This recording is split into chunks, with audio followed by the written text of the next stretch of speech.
Inspector Kev, when you need a fix, get Inspector Kev.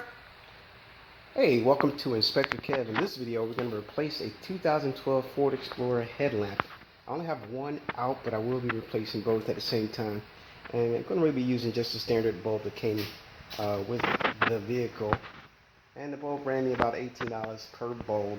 This is the bulb I will be using today for my 2012 Ford Explorer. And this bulb is about 2 steps up above the basic bulb. So we're going to see if that gives you more clarity, more light. First, I'm going to go ahead and locate the light bulb. If you look behind the actual headlight itself, you can see the bulb is going to be behind this rubber looking thing, which basically keeps rain and other elements out of your light bulb. And basically just going to pull this piece off. Just pull it off slowly.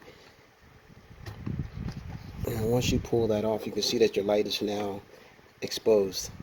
Make sure not to pull it out too far, as of course it is attached to your vehicle. You don't want to break that wire.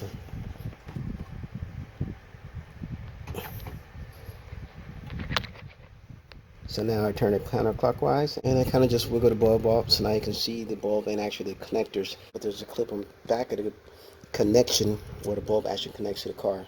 So make sure you unclip that. I can see it here just a little. So make sure you unclip that before you pull it apart, and then it should just come right on out.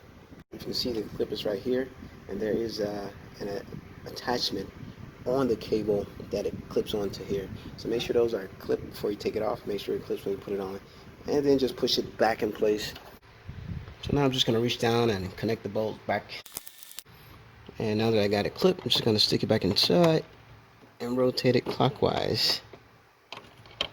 Left side of the 2012 Ford Explorer, and if you can see on this side of the vehicle, there's a little more things in your way. You have the fuse compartment as well as the battery, which is going to be a little hindrance there, but it's accessible. You can get it out. Just reach your hands down in there and do the same process to the right side, and then you're going to be all good to go. So make sure you test it before you get on the road.